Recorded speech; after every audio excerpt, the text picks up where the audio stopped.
шо ми текна еден виц сега, додека сум со составката, додека се ебавам со овој гачи, мачи, гледам да ги напрцам сите, ми текна еден виц.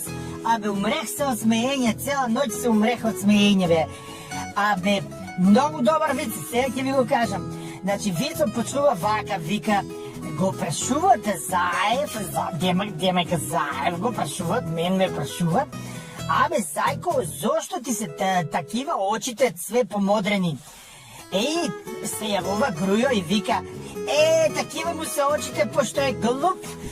Кога слушал разговорите тие прислушувани од жуто комбе шоса, наместо слушалиците на уши да ги ставе, он на очи ги ставувал. Да бе, шо да ти кажувам? Сега мале, ама го прашуват Грујо. Ми Грујо, а ти зашо ти се такви ушите, бе?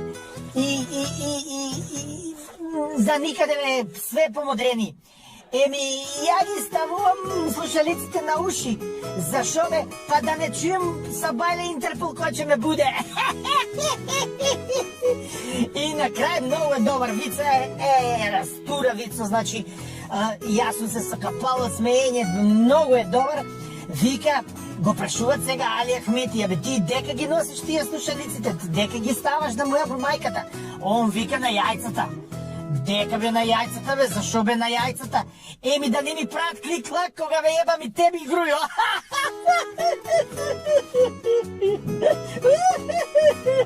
After that, maybe I will regret, but simply as you must go in this direction, must go in this direction. What is the message of that?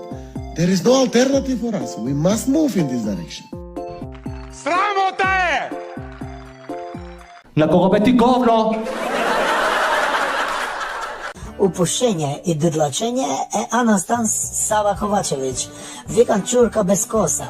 Поши ми личи до душа на машка чурка, како го викат вие чуран, мисир или ментурки, нели? Он сака да пуши, ама не му иде. Никогаш не било до Деланж, у Луксембург, да вежба. Он сега вежба до Деланж со бугари, со срби, со албанци, вие што со оригинал од Албанија. Че научи, има време, ама он нема време, знаеш. На пето место до Деланжа Зоки Заев. Он ќе беше прв у табела, ама сум му рекол, че ти дадам да го попушиш со мене од мојот Малборо ако добиеш таа Нобелова награда у мир. Ама глуп, џабе се надевал, тоа не е тендер да го добива како што добива све. Тамо покрај уста мораш и гзот да го платиш у Нобелова награда, а него гзот за други работи му е. На кого бе ти говно? Морам да му кажам на српски за да ме разбере. Докторе Винокуров, ја имам ево оволики чварци на дупе од втору категорију.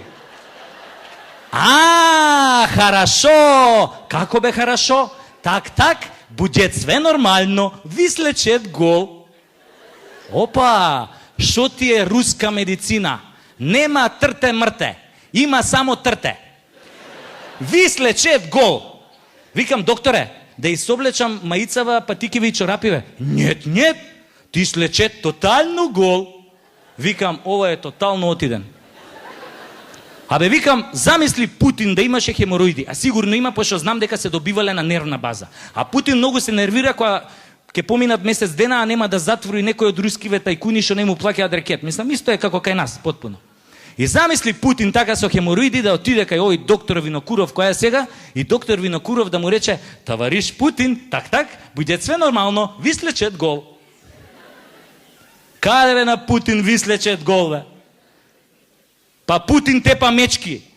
Путин фаќа змии со голи раце. Путин дњури. Путин вози точак. Путин слуша техно. Каде бе на Путин вислечет гол, бе? Знаеш ли, бе, докторе Винокуров, шо ќе ти се случи ако ти на Путин му кажеш вислечет гол? Па има да те снема, бе, до пролет. Цела зима ќе бидеш маскиран у снешко. Ке те најда дури у јуни месец кога ќе почне да се топи тоа снегот и у руските весници ќе пишуе: "Пронајден доктор Винокуров. У ноември излегол да купи цигари, али пошто било многу ладно, застанал да припали една и станал снешко." Јеби ga. На кого бе ти говно?